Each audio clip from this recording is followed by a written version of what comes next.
నమస్తే, నేను మధు.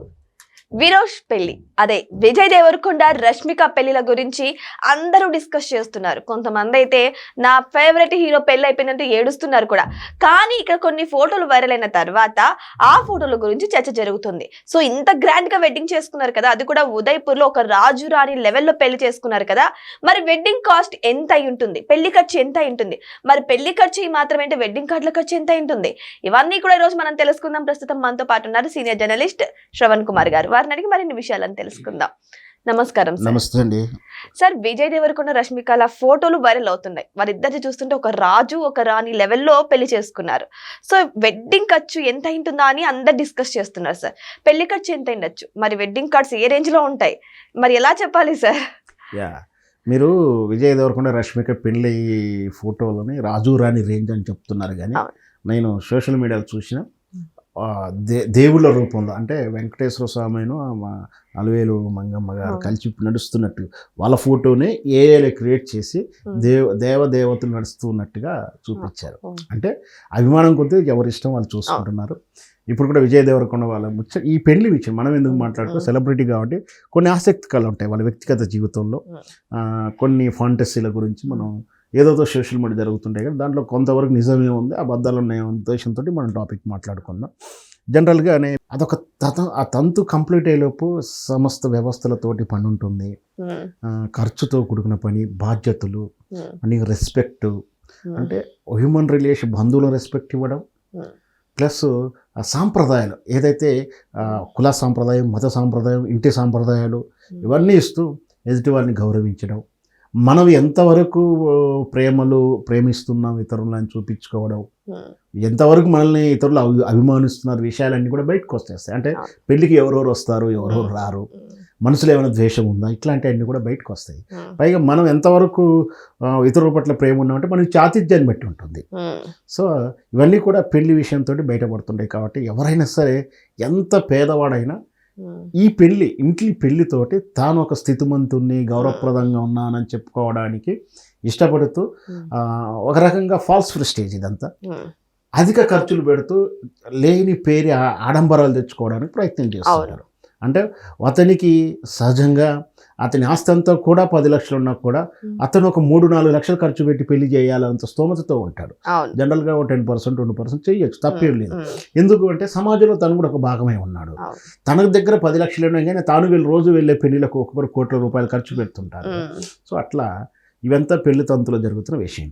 అయితే ఇవన్నీ సామాన్యుడికి ఇలా ఉంటే మరి డబ్బులు బాగా ఉన్న వాళ్ళ పరిస్థితి, సెలబ్రిటీలు ఏంటి మనం చూస్తున్నాం కదా.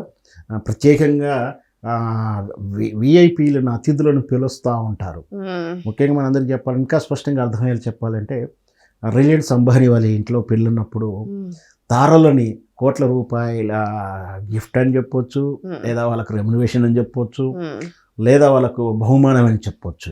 అట్లాంటి విఐపీ గెస్ట్లకు డబ్బులు ఇచ్చి వాళ్ళతోటి ఈవెంట్ ప్రోగ్రాంలు అరేంజ్ చేసుకొని, అంటే వాళ్ళకు డబ్బులు ఇచ్చినంత మాత్రాన్ని ఎందుకు ఇస్తున్నది అంత టాపిక్ వేరు అవుతుంది, చర్చ అనవసరం. కానీ అంతమందిని తీసుకొచ్చుకొని తాను ఆ ఆడంబరత్వాన్ని చూపేయడం, ఇంత ఖర్చు అవసరం అంటే అంత ఖర్చు పెడుతున్నప్పుడు ఎంతమంది వారికి ఉపాధి దొరుకుతుందో అది కూడా మనం ఆలోచించాలి. సో ఇక్కడ రష్మిక అండ్ విజయ్ దేవరకొండ కూడా చక్కగా పెళ్లి సీక్రెట్గా పెట్టినట్టు పెట్టి డేట్ వాళ్ళకు వాళ్ళుగా అనౌన్స్ చేయకుండా వివాహ పత్రికలు పంచుతున్నప్పుడు మనం చూసాం.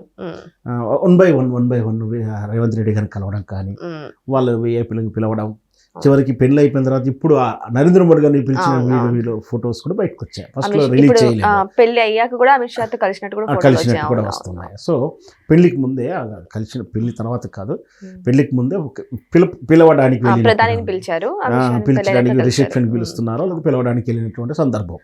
సో అట్లా అంటే మరి మామూలు ఇక్కడే చేస్తేనే ఇంత ఖర్చు, మామూలు హైదరాబాద్ చేస్తేనే ఖర్చు. అందులో ఒక పిక్నిక్ స్పాట్ల రిచెస్ట్ ప్లేస్ ఏంటంటే ఉదయపూర్లో చేస్తే ఇంకా ఖర్చు ఎక్కువగా ఉంటుంది.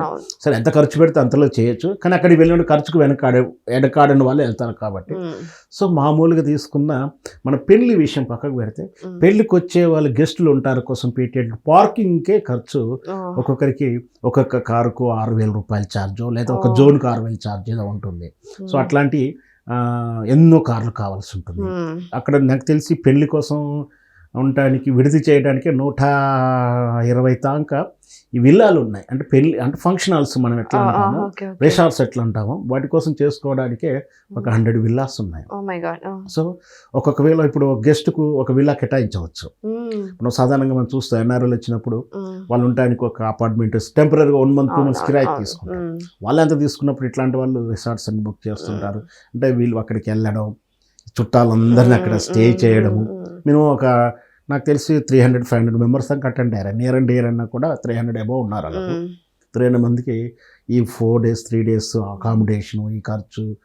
సో మళ్ళీ సాంప్రదాయబద్ధంగా వాళ్ళ నగలు కానీ ఇవన్నీ అతిథులకు ఇచ్చేటివి. ఇవన్నీ కూడా కోట్ల రూపాయల ఖర్చు. ఇగో ఇక నాకు తెలిసినంత వరకే సుమారు 3 నుంచి 5 కోట్ల రూపాయల ఖర్చు అయితే అవుతుంది. ఇంతగా అవుతున్నప్పుడు మరి వెడ్డింగ్ కార్డ్ ఎంత ఖర్చు పెట్టిండొచ్చు అనే విషయం చూస్తే ఖచ్చితంగా అందుతున్న సమాచారం వరకు నియర్ అండ్ డియర్లకు ఇచ్చిన ప్రకారం చూస్తే ఒక గిఫ్ట్ ప్యాక్లో ఇచ్చాడు. వాస్తవానికి ఏంటంటే వెడ్డింగ్ కొరకు ఆహ్వానాలు తక్కువ ఇచ్చాడని అనుకుంటున్నాం కదా. ఇచ్చిన వాళ్ళకి కూడా దాంట్లో మంచిగా విజయ్ దేవరకొండ తన స్వయస్థాలతో ఆహ్వానిస్తున్నట్టు రాసినట్టు ఒక లేఖ, దాంతోపాటు మంచి కాస్ట్లీ పెర్ఫ్యూమ్స్, సుగంధ ద్రవ్యాలంటే మనకి ఏమంటాం జీడిపప్పులు అట్లాంటివి ఉంటాయి కదా, అట్లాంటి మంచిగా డ్రై ఫ్రూట్స్, ఆ డ్రై ఫ్రూట్స్ ప్యాక్ అదంతా ప్యాక్ చేసి వెడ్డింగ్ కార్డ్తో సహా ప్యాక్ మంచి ఒక గిఫ్ట్ ప్యాక్ ఇచ్చాడు. అది సాధారణంగానే మనకు 3,000 పైగా చిలుక ఎక్కువనే ఉంటుంది, 3 నుంచి 5,000 చెప్పొచ్చు. సో అట్లా కార్డు అంటే వెడ్డింగ్ కార్డు గిఫ్ట్ ప్యాక్ అంటారు. సో విఐపీలకు ఇస్తుంటారు, అతిథులకు బాగా దగ్గర వాళ్ళకి ఇస్తుంటారు. సో ఈ లెక్కన వెడ్డింగ్ కార్డుకే 5,000 రూపాయల వరకు ఖర్చు అయి ఉండవచ్చు అని నా అంచనా.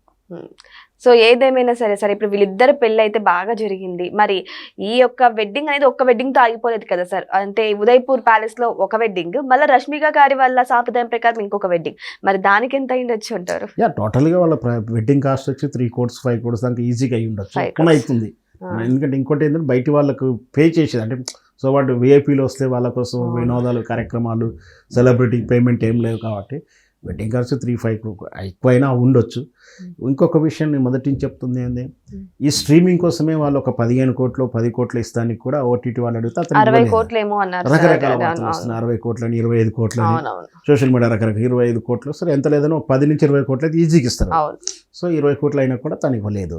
అంటే పెళ్లి ఖర్చు తను సొంతంగా పెట్టదలుచుకున్నట్టుగా భావించవచ్చు. నా పెళ్లి నా ప్రైవేట్ కాబట్టి నేను దాన్ని కమర్షియల్ చేయను అన్నాడు.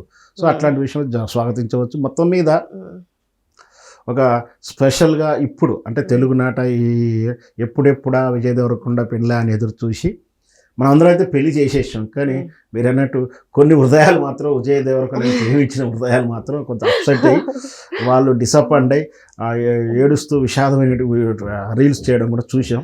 సో అది ఆ క్రష్ మామూలే హీరోలకు. సో జరిగిపోతూ ఉంటాయి.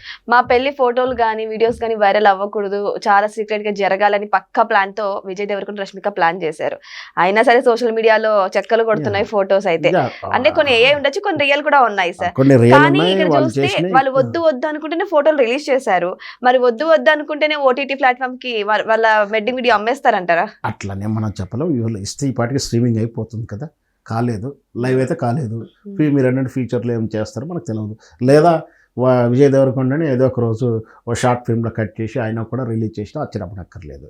అదేదో కూడా విజయ్ దేవరకొండ డిసిజన్ మేకింగ్ ఉంటుంది.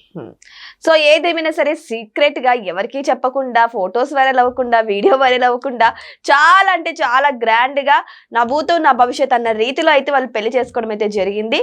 మరి ఇప్పటికైనా సరే వాళ్ళ మనసు కరిగి కనీసం ఫ్యాన్స్ కోసమైనా సరే వాళ్ళ వెడ్డింగ్ వీడియోని రిలీజ్ చేస్తారో లేదో వెయిట్ చేసి చూద్దాం. Thank you so much.